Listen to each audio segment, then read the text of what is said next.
नमस्कार साथियों, स्वागत है आप सभी का एक बार फिर से Kumar Gaurav current affair class notes में। और आज हम बात करने वाले हैं 22 अप्रैल 2024 के top most current affair class notes पर।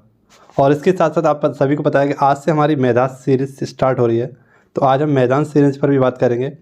और बहुत सारे static GK, current affair, GS, GK, जो भी आपका इस क्लास से संबंधित अच्छा सा रिवीजन होगा वो मैं आपको कराऊंगा। और अगले 20 मिनट तक आप लोग इस वीडियो को पूरा देखते रहना, आप लोगों को बहुत अच्छे से जीके जीएस तैयार होने वाली है। ठीक है, तो ये आज हमारा एपिसोड नंबर 1 है मैदान सीरीज़ का। चलिए शुरुआत करते हैं पहले क्वेश्चन से। और पहला क्वेश्चन आपको समझ में आ जाएगा कि इस वीडियो का लेवल क्या है और आप किस प्रकार से इस वीडियो को समझने वाले हैं, पढ़ने वाले हैं। क्वेश्चन है माउंट रुआंग ज्वालामुखी में विस्फोट। तो हाल ही में एक ज्वालामुखी है जिसका नाम है माउंट रुआंग। माउंट रुआंग का हाल ही में क्या हुआ है, इस ज्वालामुखी में विस्फोट हुआ है और ये पड़ता है आपका सुलावेसी द्वीप, इंडोनेशिया में। ठीक है, लगभग 11,000 निवासियों को विस्थापित करना पड़ा है। इतना बड़ा आपका इसमें विस्फोट हुआ है माउंट रुआंग ज्वालामुखी में। इंडोनेशिया आप सभी को पता है ये पैसिफिक रिंग ऑफ फायर जो एरिया है उसमें पड़ता है और इसीलिए यहाँ पर काफ़ी ज़्यादा आपके जो सक्रिय ज्वालामुखी हैं वो यहाँ पर मिलते हैं, यानी इनमें विस्फोट होता रहता है। अब आप लोग कह रहे होंगे सर सक्रिय ज्वालामुखी क्या होता है, तो अभी मैं आपको बताने वाला हूँ कि ज्वालामुखी क्या होता है और ज्वालामुखी कितने प्रकार के होते हैं। ये पूरी थ्योरी के साथ आपको समझाने वाला हूँ, एक एक पॉइंट आपको बताने वाला हूँ। ठीक है, देखिए अब अन्य ज्वालामुखी हैं जो इंडोनेशिया में है आपके, जैसे काकरथो ज्वालामुखी, सिनाबोंग ज्वालामुखी और माउंट मेरापी ज्वालामुखी। ये सब कहाँ पर हैं आपके, इंडोनेशिया में ही हैं। थोड़ी सी बात मैं इंडोनेशिया से कर लेता हूँ, उसके बाद मैं आपको ज्वालामुखी से संबंधित सारी बातें बताता हूँ। देखिए इंडोनेशिया की जो नई राजधानी होगी वो होगी नूसंतारा और यहाँ के जो राष्ट्रपति हैं उनका नाम है आपका जोको विडोडो। कौन है, जोको विडोडो यहाँ के राष्ट्रपति हैं। ठीक है, ये आपको याद रखना है। इंडोनेशिया जो है एक आपका द्वीपीय देश है जिसके 2 द्वीप बहुत फेमस हैं आपके, एक है सुमात्रा और एक है जावा, है ना। जावा और सुमात्रा के मध्य आपकी एक जल संधि पड़ती है, इसको कहते हैं सुंडा जल संधि। ठीक है, ये कहाँ पर आपकी इंडोनेशिया में ही है। इसके साथ साथ आपसे पूछा है कि इंडोनेशिया लगभग आपका 13,000 से अधिक द्वीपों पर बसा हुआ है। ठीक है, यहाँ पर सबसे बड़ा जो आपका द्वीपीय देश वाला है वो कौन है, सबसे बड़ा द्वीप समूह वाला देश है आपका इंडोनेशिया। और सबसे बड़ी मुस्लिम कंट्री भी कौन है आपका, तो वो है इंडोनेशिया। ठीक है, यहाँ पर इंडोनेशिया में आपके सिनकोना वृक्ष जो कि मलेरिया है ना के लिए काम आता है। सिनकोना वृक्ष जो आपकी कुनैन की छाल होती है उसी से प्राप्त होती है, सिनकोना वृक्ष से, जो मलेरिया के उपचार के लिए काफ़ी ज़्यादा उपयोगी होता है। तो ये भी आपका इंडोनेशिया में पाया जाता है। इसके साथ साथ आप क्या रखना है कि इंडोनेशिया जो है यहाँ पर इसकी राजधानी है जकार्ता और यहाँ पर आपका स्थित है आसियान का मुख्यालय। किसका, आसियान, जिसे हम association of south east Asian nation के नाम से जानते हैं। आसियान का मुख्यालय कहाँ पर है, तो जकार्ता इंडोनेशिया में ही है। अब आप सभी को बता देता हूँ किसके बारे में, ज्वालामुखियों के बारे में। ठीक है, देखिए ज्वालामुखी होता क्या है। ज्वालामुखी भूपटल पर वह प्राकृतिक छेद या दरार है जिससे होकर पृथ्वी पर पिघला हुआ लावा, राख, भाप तथा अन्य गैसें निकलती हैं। बाहर हवा में उड़ा हुआ लावा शीघ्र ही छोटे छोटे कणों में या टुकड़ों में बदल जाता है जिसे सिंडर कहते हैं। उद्गार से निकलने वाले गैस वाष्प का प्रतिशत लगभग सर्वाधिक होता है। ठीक है, यानी सबसे ज़्यादा जो उद्गार होता है जब ज्वालामुखी का, तो उसमें जल वाष्प आपका सबसे ज़्यादा होता है। ठीक है, और ज्वालामुखी कितने प्रकार के होते हैं, तो 3 प्रकार के होते हैं। आइए देखते हैं कौन कौन से 3। सबसे पहले मैंने बताया आपको ज्वालामुखी कितने प्रकार के होते हैं, 3। एक होता है आपका सक्रिय ज्वालामुखी जिसे हम बोलते हैं एक्टिव वोल्केनो। इसमें उद्गार होता है। वर्तमान समय में विश्व में सक्रिय ज्वालामुखियों की संख्या लगभग 500 है। इनमें से प्रमुख हैं इटली का एटना, स्ट्रम्बोली, मैक्सिको का उत्तरी अमेरिका में स्थित है कोलिमा ज्वालामुखी, बहुत ही सक्रिय ज्वालामुखी है। इसमें 40 बार से अधिक बार उद्गार हो चुका है। ठीक है, तो जो जानकारी मैं आपको देने वाला हूँ वो कहीं पर नहीं मिलने वाली है अगर आप स्वयं नहीं पढ़ेंगे तो। ठीक है, तो ये आपको यहाँ पर मिलने वाली है जो मैं पढ़ाऊँगा। ठीक है, स्ट्रम्बोली की अगर हम बात करें तो भूमध्य सागर में सिसिली के उत्तर में लिपारे द्वीप पर स्थित है। इसमें सदा प्रज्वलित गैस निकलती रहती है जिससे आसपास का भाग प्रकाशित रहता है। इस कारण इसे ज्वालामुखी को भूमध्य सागर का प्रकाश स्तंभ कहते हैं। दूसरा कौन से प्रकार का ज्वालामुखी होता है, तो उसे हम बोलते हैं प्रसुप्त ज्वालामुखी या डोलमेट ज्वालामुखी, जिसमें निकट अतीत में उद्गार नहीं हुआ है लेकिन इससे कभी भी उद्गार हो सकता है। उदाहरण के लिए विसुवियस भूमध्य सागर में है, क्राकरतोबा सुंडा जलनबरू के पास अभी मैंने बताया था इंडोनेशिया में है, फ्यूजियामा ये जापान में है और मेओन ये आपका कहाँ पर है, फिलीपींस में। तो ये सब कैसे हैं, प्रसुप्त ज्वालामुखी हैं।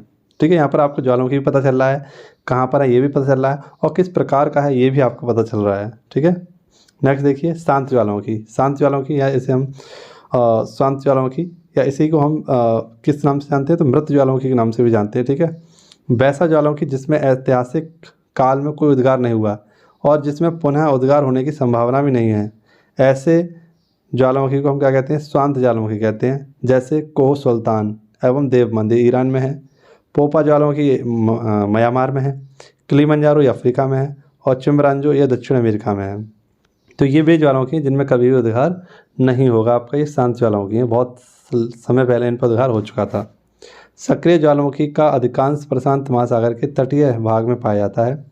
प्रशांत महासागर के परिमेखला को अग्नि वलय यानी फायर रिंग ऑफ पैसिफिक के भी नाम से जाना जाता है। सबसे अधिक सक्रिय ज्वालामुखी अमेरिका एवं एशिया महाद्वीप के तटों पर स्थित हैं, ठीक है, ये भी आपका रखना है। और ऑस्ट्रेलिया एकमात्र महाद्वीप है जहाँ पर कोई भी आपका ज्वालामुखी नहीं है। तो आई होप ये टॉपिक, ज्वालामुखी से संबंधित टॉपिक आपको समझ में आया होगा और जितने भी ज्वालामुखी थे आपके वो 5 मिनट में आपको समझा दिए गए हैं। अगला क्वेश्चन है क्वेश्चन नंबर 2 हमारा, नौसेना प्रमुख पद पर नियुक्त करने की योजना। यानी हम सभी को पता है नौसेना के अब नए हमारे प्रमुख यानी हेड होने वाले हैं और नौसेना के जो प्रमुख पद पर नियुक्त होने वाले हैं इनका नाम है दिनेश कुमार त्रिपाठी। नौसेना के नए अध्यक्ष कौन होंगे, दिनेश कुमार त्रिपाठी। 1 मई 2024 से इनका कार्यकाल स्टार्ट होने वाला है, ठीक है। ऐसे हमारे 2 और बल हैं, कौन कौन से 2 और बल हैं, जैसे हमारा थल सेना है और एक वायुसेना है, ठीक है। थल सेना के अध्यक्ष कौन है, तो वह हैं आपके मनोज पांडे और वायुसेना के अध्यक्ष हैं VR चौधरी, ठीक है। इसके साथ साथ आपका रखना है कि थल सेना जो अपना स्थापना दिवस मनाता है कब, 15 जनवरी को, और वायुसेना कब मनाता है, तो 8 अक्टूबर को मनाता है। नौसेना के द्वारा ही ऑपरेशन त्रिशूल चलाया गया था 4 दिसंबर सन 1971 में। और जो नौसेना का लोगो होता है ये किससे प्रेरित है, तो शिवाजी से संबंधित है, यानी शिवाजी की नौसेना से प्रेरित है, ये भी आपको याद रखना है। अच्छा, जो दिनेश कुमार त्रिपाठी जी हैं ये किसके स्थान पर आए हैं, तो ये आए हैं आर हरि कुमार के स्थान पर आए हैं दिनेश कुमार त्रिपाठी, ठीक है। ये नौसेना के नए प्रमुख होने वाले हैं। अब उस दिन मैंने आपको बहुत सारी नियुक्तियाँ कराई थी साथियों, ये नियुक्तियाँ एक बार फिर से देख लीजिए आप लोग, इनको रिवाइज कर लीजिए। जैसे आपसे पूछा है मालदीव के राष्ट्रपति कौन है, तो मोहम्मद मोइज्जू। न्यूजीलैंड के प्रधानमंत्री कौन है, तो क्रिस्टोफर लक्सन। ब्रिटेन के गृह मंत्री कौन है, जेम्स क्लेवरली। अर्जेंटीना के नए प्रधानमंत्री जेवियर माइली। मिस्र के नए प्रधानमंत्री अब्देल फतेह सीसी। भूटान के नए प्रधानमंत्री सेरिंग टोब्गो। फ्रांस के सबसे युवा प्रधानमंत्री ग्रेवियल अटल। अंतर्राष्ट्रीय न्यायालय के अध्यक्ष कौन है, तो नवाब सलाम। हंगरी के नए राष्ट्रपति तमस सुलियोग। आयरलैंड के सबसे युवा प्रधानमंत्री तो साइमन हैरिस। इसके साथ साथ देखिए BRO के नए अध्यक्ष कौन है, तो श्री रघुनिवासन। भारत में नए सूचना आयुक्त कौन है, तो हीरालाल सामरिया। फिक्की के नए अध्यक्ष कौन है, अनित शाह। CISF की पहली महिला अध्यक्ष नीना सिंह। 16वें वित्त आयोग के अध्यक्ष अरविंद परवनगड़िया। महाराष्ट्र की पहली महिला DSP रश्मि शुक्ला। और 2 नए चुनाव आयुक्त बने हैं आपके ज्ञानेश कुमार और एक हैं सुखविंदर सुक्खू, माफ करना सुखवीर संधू। ट्राई के नए अध्यक्ष कौन है, अनिल लाहौटी। झारखंड के नए CM चंपई सोरेन। हरियाणा के नए CM हैं आपके नायब सिंह सैनी। और उत्तराखंड हाईकोर्ट की पहली महिला मुख्य न्यायाधीश हैं ऋतु बहरी। NCSC के हेड कौन है, किशोर मकवाना। और प्रसार भारती के नए अध्यक्ष हैं नवनीत सहगल, ठीक है। तो ये भी आपके 6 महीने के अंदर जितनी भी नियुक्तियाँ हुई हैं उन सभी को यहाँ पर मैंने आपके सामने रखने की कोशिश की है, आपको रिवाइज कराने की कोशिश की है। आई होप आपको वीडियो पसंद आ रही होगी, तो वीडियो को लाइक और एक बार शेयर जरूर कर दें अपने सभी साथियों को और सभी को जोड़ लें एक बार, ठीक है। अब देखते हैं क्वेश्चन नंबर 3। क्वेश्चन नंबर 3 भी आपके लिए इंपॉर्टेंट है और इसमें मैं आपको कुछ सुपरसोनिक मिसाइलों के बारे में बताऊंगा। इसके साथ साथ ब्रह्मोस मिसाइल के बारे में कुछ महत्वपूर्ण जानकारी दूंगा, उनको आप लोग अपने पास संभाल के रखना, ठीक है। ब्रह्मोस मिसाइल, आप सभी को पता है ब्रह्मोस सुपरसोनिक क्रूज मिसाइल प्रणाली की पहली खेप किसको निर्यात की गई है, तो भारत ने पहली बार क्या किया है, ब्रह्मोस सुपरसोनिक जो क्रूज मिसाइल है इस प्रणाली को क्या किया है, निर्यात किया है। और हम सभी को पता है कि 375 बिलियन डॉलर का एक समझौता हुआ था फिलीपींस और भारत के मध्य, और इसी के चलते पहली खेप निर्यात कर दी गई है किसको, तो फिलीपींस को। फिलीपींस आप सभी लोग जानते होंगे ये एक आपका एशियाई देश है जिसकी राजधानी मनीला। इसको हाल ही में भारत सरकार के द्वारा पहली खेप क्या कर दी गई है, लॉन्च मतलब निर्यात कर दी गई है। अच्छा, किसके द्वारा की गई है, किससे ये पहुंचाया गया फिलीपींस तक ब्रह्मोस मिसाइल को, तो C-17 ग्लोब मास्टर बेरवियन वाहन है, इसके द्वारा भेजा गया है, ठीक है। हम सभी को पता है सुपरसोनिक, ये सुपरसोनिक जो मिसाइलें होती है इनकी स्पीड होती है 1 मैक से लेकर 5 मैक तक, और ये हवा की स्पीड से ज़्यादा होता है, ठीक है, हवा की स्पीड से ज़्यादा होता है।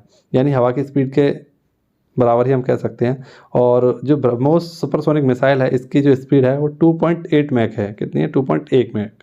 ठीक है, आप लोग मुझे बताइए कि वायु में ध्वनि की चाल क्या होती है? वायु में ध्वनि की चाल क्या होती है? उस स्पीड से चलता है, उसे मैक बोलते हैं। ठीक है, उसे हम क्या बोलते हैं? मैक। आप लोग मुझे बताइए कि वायु में ध्वनि की चाल क्या होती है? देखिए, ब्रह्मोस के बारे में जान लेते हैं। भारत एवं रूस की संयुक्त परियोजना के तहत विकसित किया जाने वाला प्रक्षेपास्त्र एक मिसाइल है आपका, जैसे हम ब्रह्मोस कहते हैं। इसका नाम ब्रह्मोस भारत की नदी ब्रह्मपुत्र और से हमने क्या लिया? ब्रह्म। और रूस की नदी मास्कोवा से हमने क्या लिया? मोस। इससे मिलकर बना है आपका ब्रह्मोस। यह सतह से सतह पर मार करने वाला मध्यम दूरी का सुपरसोनिक क्रूज मिसाइल है। इसका पहला सफल परीक्षण जून 2001 में किया गया था। तीसरा सफल परीक्षण 2009 में किया गया था। यह दागो और भूल जाओ यानी फायर एंड फॉरगेट की पद्धति पर विकसित किया गया है। इस क्रूज मिसाइल को जून 2007 में भारतीय सेना में शामिल किया गया था। कब? भारतीय सेना में इसको कब शामिल किया गया था? 2007 में। और इसका पहला परीक्षण 2001 में किया गया था। ये भी आप लोगों को याद रखना है। लगभग 290 किलोमीटर तक 200 किलोग्राम वजनी परमाणु बम ले जाने में सक्षम ब्रह्मोस मिसाइल ध्वनि की लगभग 3 गुना तेज गति से चलती है। ध्वनि की 3 गुना तेज गति से चलती है आपकी। ठीक है, इसको आप लोग याद रखना है ब्रह्मोस मिसाइल के बारे में। ये सारे फैक्ट याद रखने हैं। कब इसकी पहला परीक्षण किया गया, कब इसका दूसरा परीक्षण किया गया, कब इसको भारतीय सेना में शामिल किया गया। ऐसे ही आपसे पूछे धनुष क्या है, तो धनुष यह जमीन से जमीन पर मार करने वाला पहला प्रक्षेपास्त्र है और पृथ्वी प्रक्षेपास्त्र का ही नौसैनिक रूपांतरण है। इसकी मारक क्षमता 150 किलोमीटर है और लगभग 500 किलोग्राम आयुध प्रक्षेपास्त्र ले जाने में सक्षम है आपका कौन? धनुष। सागरिका की बात करें, सागरिका क्या है? तो यह सबमरीन लॉन्च बैलिस्टिक मिसाइल है एक। अस्त्र की बात करें तो यह मध्यम दूरी का हवा में हवा मार करने वाला एक स्वदेशी तकनीक विकसित किया गया मिसाइल है। इसकी मारक क्षमता 5 से 25 किलोमीटर है। माफ करना, 10 से 25 किलोमीटर है। यह भारत का प्रथम हवा से हवा मार करने वाला मिसाइल है अस्त्र। ठीक है, तो ये याद रखना है सारे पॉइंट। नेक्स्ट देखिए, अगला क्वेश्चन है क्वेश्चन नंबर 4। LGBTQ+ समुदाय पर समिति का गठन किया गया। देखिए, LGBTQ समुदाय, इस पर एक समिति का गठन किया गया है और ये समिति किसकी अध्यक्षता में बनाई गई है?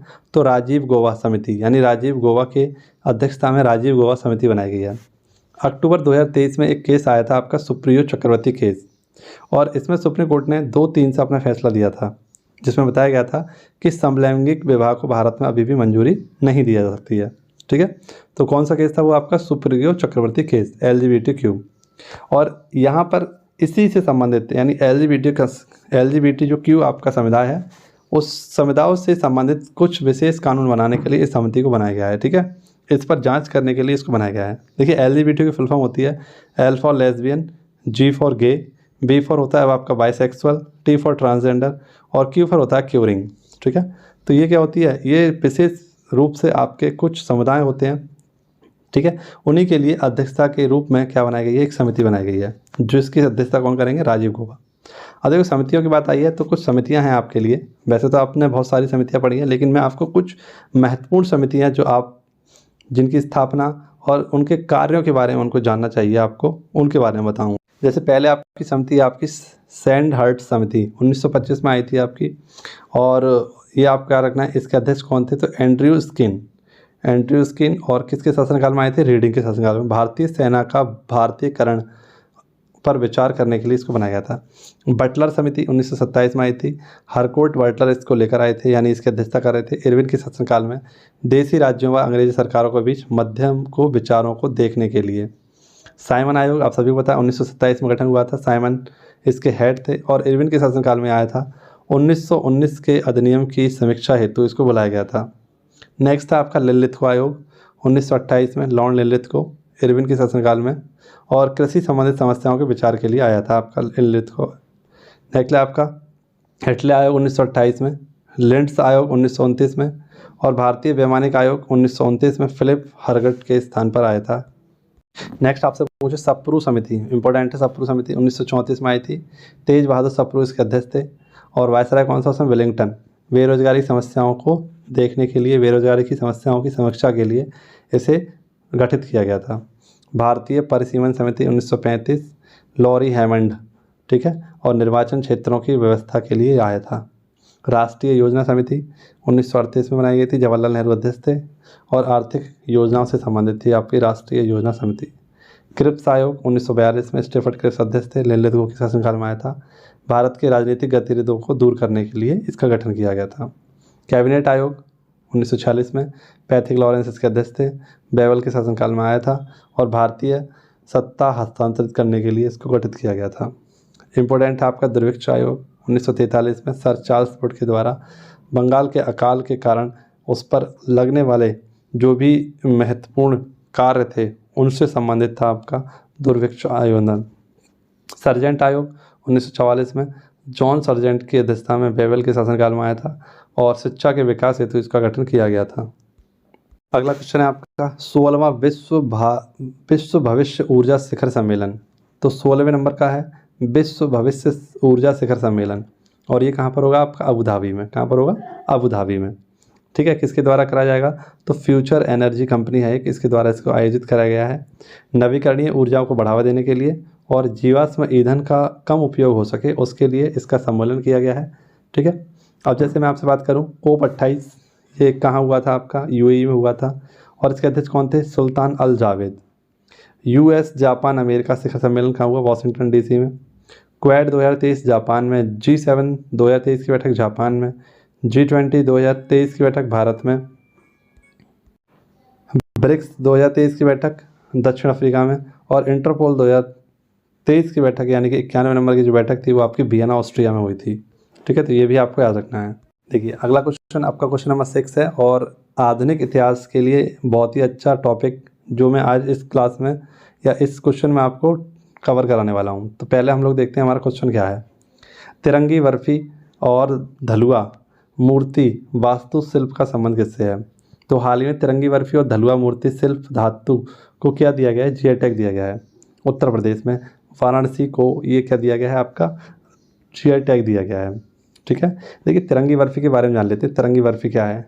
वैसे तो उत्तर प्रदेश में आपके 6 उत्पादों को दिया गया है, उन्हीं में से एक है आपकी तिरंगी बर्फी, एक धलुआ मूर्ति, एक और याद रख लेना एक है बैंत। ये बरेली के बैंत को क्या दिया गया? GI टैग दिया गया है। अब देखिए बात करते हैं किसकी? तिरंगी बर्फी की। ये इंपॉर्टेंट क्यों है? परीक्षाओं बन सकता है, RO के लिए बहुत अच्छा क्वेश्चन रहेगा आपका और ये क्वेश्चन ऐसा है जो बहुत ही छुपा हुआ क्वेश्चन होगा आपके लिए। देखिए भारत छोड़ो आंदोलन आप सभी को पता है 8 अगस्त 9 अगस्त 1942 में इसको क्या किया गया था? भारत छोड़ो आंदोलन को किया गया था। इसमें जो मिठाई के रूप में हथियार का उपयोग किया गया था वो था आपका तिरंगी बर्फी, है ना। भारत छोड़ो आंदोलन में मीठा यानी जो मीठा हथियार था वो क्या था? तिरंगी बर्फी थी। तिरंगी बर्फी के रूप में इसका उपयोग किया गया था। इसे हम अगस्त क्रांति के नाम से भी जानते हैं। क्या कहते हैं इसको? अगस्त क्रांति के नाम से भी जानते हैं भारत छोड़ो आंदोलन को। इसका प्रस्ताव कौन लेकर आए थे? तो जवाहरलाल नेहरू लेकर आए थे और इसी के तहत चला गया था ऑपरेशन जीरो आवर, जिसमें बहुत सारे नेताओं को गिरफ्तार किया गया था। तो कुछ नेता हैं, है ना, इन नेताओं को किस जेल में डाला गया था ये आपसे पूछ लेता है मैचिंग वर्ड में। जैसे आपसे पूछे महात्मा गांधी जी को किस जेल में डाला था? तो आगा खां पैलेस पुणे में डाला गया था। इनकी पत्नी को भी इनके साथ आगा खां पैलेस में और सरोजनी नायडू को भी आगा खां पैलेस में डाला गया था। जवाहरलाल नेहरू को कहाँ डाला गया था? तो अहमदनगर जेल में डाला गया था। डॉक्टर राजेंद्र प्रसाद को पटना बांकीपुर जेल में डाला गया था और जयशंकर नारायण को हजारीबाग में डाला गया था। बाद में जयशंकर नारायण इसकी दीवारों को कूद कर भाग गए थे, है ना, क्योंकि यहाँ के जो कैदी थे उन्होंने थाली बजाना स्टार्ट कर दिया था और उसी के चलते ये बीच रास्ते में मतलब दीवार तोड़कर, जेल की दीवार तोड़कर भाग गए थे और उसके बाद एक समांतर सरकार की स्थापना की थी। ठीक है, इसके बाद बहुत सारी समांतर सरकारों की स्थापना की गई थी जिसमें सबसे लंबा कार्यकाल आपका 17 में जो सरकार चली थी उसका था। तो यहाँ से ही आपको याद रखना है भारत छोड़ो आंदोलन काफ़ी इंपॉर्टेंट रहेगा। किसको किस जेल में डाला गया था ये यहाँ से क्वेश्चन पूछ लेता है आपसे। ठीक है, यहाँ से मैचिंग वर्ड में क्वेश्चन बन जाता है आपका। उस समय वायसराय कौन था आपका? लॉर्ड लिनलिथगो था। ठीक है, नेक्स्ट देखिए क्वेश्चन नंबर 7, सर्वश्रेष्ठ हवाई अड्डा स्टाफ पुरस्कार। तो सर्वश्रेष्ठ हवाई अड्डा स्टाफ पुरस्कार किसको दिया गया है? तो GMR एयरपोर्ट हैदराबाद को दिया गया है। ठीक है, ये क्या दिया गया है? तो बेस्ट जो आपका स्टाफ होता है, सर्वश्रेष्ठ हवाई अड्डा स्टाफ GMR एयरपोर्ट जो हवाई अड्डा है इसके स्टाफ को दिया गया है। किसके द्वारा? स्काई टैक्स के द्वारा। ऐसे आपसे पूछे बेस्ट एयरपोर्ट कौन सा है विश्व का, यानी वर्ल्ड बेस्ट एयरपोर्ट, तो चांगी एयरपोर्ट ये सिंगापुर का है। और वर्ल्ड बिगेस्ट आपका एयरपोर्ट कौन सा है? तो अटलांटा एयरपोर्ट। ठीक है, ये अमेरिका का है अटलांटा एयरपोर्ट। नेक्स्ट आपसे पूछे एयरपोर्ट के बारे में, तो मैंने उस दिन भी आपको एयरपोर्ट की एक लिस्ट तो याद करवाई थी, यानी हमारे भारत के कुछ इंपॉर्टेंट एयरपोर्ट्स थे उनको याद कराया था। आज पुनः से मैं आपको उसका रिवीजन करा देता हूँ। देखिए पहला आपसे पूछे सरदार वल्लभ भाई पटेल अंतर्राष्ट्रीय हवाई अड्डा कहाँ पर है? अहमदाबाद में है। गोपीनाथ बारदोलाई अंतर्राष्ट्रीय हवाई अड्डा कहाँ पर? गुवाहाटी में है। चौधरी चरण सिंह अंतर्राष्ट्रीय हवाई अड्डा लखनऊ में है। गुरु रामदास जी अंतर्राष्ट्रीय हवाई अड्डा अमृतसर में है। त्रिवेंद्र अंतर्राष्ट्रीय हवाई अड्डा तिरुवनंतपुरम में है। कालीकंत अंतर्राष्ट्रीय हवाई अड्डा कोझिकोड में है। शेख अल आलम अंतर्राष्ट्रीय हवाई अड्डा श्रीनगर में है। राजीव गांधी अंतर्राष्ट्रीय हवाई अड्डा हैदराबाद में है। कोच्चि अंतर्राष्ट्रीय हवाई अड्डा कोच्चि में है। नेक्स्ट आपसे पूछे वीर सावरकर अंतर्राष्ट्रीय हवाई अड्डा, तो ये पोर्ट ब्लेयर में है। कहाँ पर है? पोर्ट ब्लेयर में। दावोलिम अंतर्राष्ट्रीय हवाई अड्डा, तो ये गोवा में है। कैंपगोड अंतर्राष्ट्रीय हवाई अड्डा बेंगलोर में है। मैंगलुरु अंतर्राष्ट्रीय हवाई अड्डा मैंगलोर कर्नाटक में है। देवी अहिल्याबाई होलकर अंतर्राष्ट्रीय अड्डा इंदौर में है। जयपुर अंतर्राष्ट्रीय हवाई अड्डा जयपुर राजस्थान में है। कोयम्बटूर अंतर्राष्ट्रीय हवाई अड्डा कोयम्बटूर में है। तिरुचिरापल्ली अंतर्राष्ट्रीय हवाई अड्डा तिरुचिरापल्ली तमिलनाडु में है। और लाल बहादुर शास्त्री अंतर्राष्ट्रीय हवाई अड्डा वाराणसी में है। ठीक है, तो ये हमारे कुछ अंतर्राष्ट्रीय हवाई अड्डे थे, इनकी लिस्ट थी, आपको मैंने रिवाइज कराई। आगे बढ़ते हैं, अगला क्वेश्चन देखते हैं। देखिए क्वेश्चन ये भी हमारा काफ़ी अच्छा है और इसमें आपको करंट अफेयर की जो हमारी पुस्तकें हैं उनको हम रिवाइज करेंगे और इससे कुछ हमारे ललन टॉप क्वेश्चन उनको भी देखेंगे। जस्ट अ मर्सनरी का संबंध किससे है? तो जस्ट अ मर्सनरी का संबंध ये क्या है? एक पुस्तक है और इसके लेखक कौन है? तो डी सुब्बा राव, आरबीआई के पूर्व गवर्नर है आपके D Subba Rao. Central bank और सरकार के मध्य जो भी कार्य हुए थे उनसे संबंधित कुछ बातें इन्होंने अपनी पुस्तक जस्ट अ मिशनरी में लिखी हैं। ठीक है, तो ये किसकी है? डी सुब्बा राव की है। ऐसे आपसे पूछे I do what I do, ये किसकी है? रघुराम राजन की है। ओवरड्राफ्ट किसकी है? उर्जित पटेल की है। The future of India Bimal Jalan की है। नाइफ ये किसकी है? सलमान रुश्दी की है। द आइडिया ऑफ डेमोक्रेसी ये किसकी है? सैम पेत्रोदा की है। अभी हमने ये सारी पुस्तकें पढ़ी हैं कुछ समय में ही। अब मैं आपको कुछ इंपॉर्टेंट 6 महीने की पुरानी करंट अफेयर की जो पुस्तकें हैं उनको भी रिवाइज करा देता हूँ। ठीक है, जैसे आपसे पूछे वॉर एंड वुमेन ये किसकी है? डॉक्टर एम ए हसन की है। A boy who wrote the constitution Rajesh Talwar की है। The test the last heroes ये किसकी है? पी साईनाथ की। Fire on the Ganga Radhika Iyengar की है। मानसून अभय के की है। रिंग साइड ये अजय दर्रा की है। Vipin the man behind the uniform ये रचना विश्वास की है। As good as my word K M Chandrasekhar की है। बिल पावर सोजाई मार्डिन की है। अंबेडकर और मोदी इलिया राजा। जीते जी इलाहाबाद ये किसकी है? ममता कालिया। नाउ यू ब्रीथ ये किसकी? राखी कपूर की है। Now you breathe. नेक्स्ट है आपकी दिल्ली यूनिवर्सिटी सेलिब्रेशन 100 ईयर्स ये हरदीप सिंह पुरी की है। फीड द एनी एज तो पीवी अय्यर की है। जादूनामा जावेद अख्तर की है। यादें और यादें पुष्पा भारती की है, जिन्हें 2023 का व्यास सम्मान दिया गया था। 2023 का, ठीक है, 33वें नंबर का व्यास सम्मान दिया गया था ना, यादें और यादों के लिए। तो ये हमारे कुछ इंपॉर्टेंट करंट अफेयर की बुक्स थी। अगला क्वेश्चन देखिए, हाईटेक आईटी लैब का उद्घाटन। तो हाईटेक आईटी लैब का उद्घाटन कहाँ किया गया? उज्बेकिस्तान में। ठीक है, उज्बेकिस्तान की राजधानी क्या है? ताशकंद। यहाँ पर इसका क्या किया गया है? हाल ही में उद्घाटन किया गया है। मनोज पांडे जो कि हमारे थल सेना के अध्यक्ष हैं उनके द्वारा किया गया था। देखिए हाल ही में उज्बेकिस्तान के साथ हमने एक युद्धाभ्यास किया था। कमेंट बॉक्स में आप लोग मुझे बताइए कि हमने कौन सा युद्धाभ्यास किया था। ठीक है, तो किया था डस्टलिक युद्धाभ्यास। कौन सा? डस्टलिक युद्धाभ्यास किसके साथ किया था? भारत और उज्बेकिस्तान के साथ। उज्बेकिस्तान की राजधानी क्या? ताशकंद। और हम सभी को पता है ताशकंद समझौता कब हुआ था? 1966 में। 1966 में 11 जनवरी सन 1966 में ही यहीं पर एक घटना घटित हुई और हमारे भारत के प्रधानमंत्री लाल बहादुर शास्त्री जी का यहीं पर निधन हो गया। तो आपसे क्वेश्चन पूछा जाता है कि भारत के कौन से ऐसे प्रधानमंत्री हैं जिनकी मृत्यु किसी विदेश में हुई थी? तो वो थे आपके लाल बहादुर शास्त्री जी। लाल बहादुर शास्त्री जी की मृत्यु कहाँ हुई थी? तो उज्बेकिस्तान यानी कि ताशकंद में हुई थी। और ताशकंद समझौता किस किस के मध्य हुआ था? तो भारत और पाकिस्तान, यानी भारत की तरफ से थे आपके भारत की तरफ से थे लाल बहादुर शास्त्री और पाकिस्तान की तरफ से वहाँ के प्रधानमंत्री थे याकूब। ठीक है, याकूब खान। ये आपको याद रखना है, तो हमें याद रखना है, काफ़ी इंपॉर्टेंट है। और इसी समय 1966 में पहली बार किसी को भारत रत्न दिया गया था। और कैसा? तो ये दिया गया था मरणोपरांत। मरणोपरांत भारत रत्न पाने वाले पहले व्यक्ति कौन थे? तो यही थे लाल बहादुर शास्त्री। और लाल बहादुर शास्त्री के द्वारा एक नारा दिया गया था, जय जवान जय किसान। जय जवान जय किसान का नारा दिया गया था लाल बहादुर शास्त्री जी के द्वारा। नेक्स्ट क्वेश्चन है आपका क्वेश्चन नंबर 10, एशियाई कुश्ती चैंपियनशिप 2024 का आयोजन, तो ये इसका आयोजन हुआ है बिश्केक में, ठीक है। और इसमें टॉप पर रहा है जापान, सेकंड पर रहा है ईरान और 9वें स्थान पर रहा है आपका भारत, ठीक है। भारत ने यहाँ 4 सिल्वर और 5 आपके ब्रॉन्ज मेडल जीते हैं, टोटल 9 मेडल जीते हैं और 9वें स्थान पर है भारत। कौन सी? तो एशियाई कुश्ती चैंपियनशिप में इसका आयोजन कहाँ हुआ था? बिश्केक किर्गिस्तान में। ये भी आपको याद रखना है। तो ये आज की हमारी वीडियो थी, आई होप आपको पसंद आई होगी। अगर वीडियो अच्छी लगी हो, पसंद आई हो, तो चैनल को सब्सक्राइब जरूर करना, ठीक है। और बेल आइकन घंटी को दबा लेना, जिससे कि आपको सारे लेटेस्ट अपडेट वीडियो नोटिफिकेशन मिलते रहें। और क्लास अच्छी लगी हो तो कमेंट बॉक्स में ज़रूर बताना, ठीक है। मिलते हैं आप सभी से अगली वीडियो में, तब तक के लिए मस्त रहें, खुश रहें। जय हिंद, जय भारत।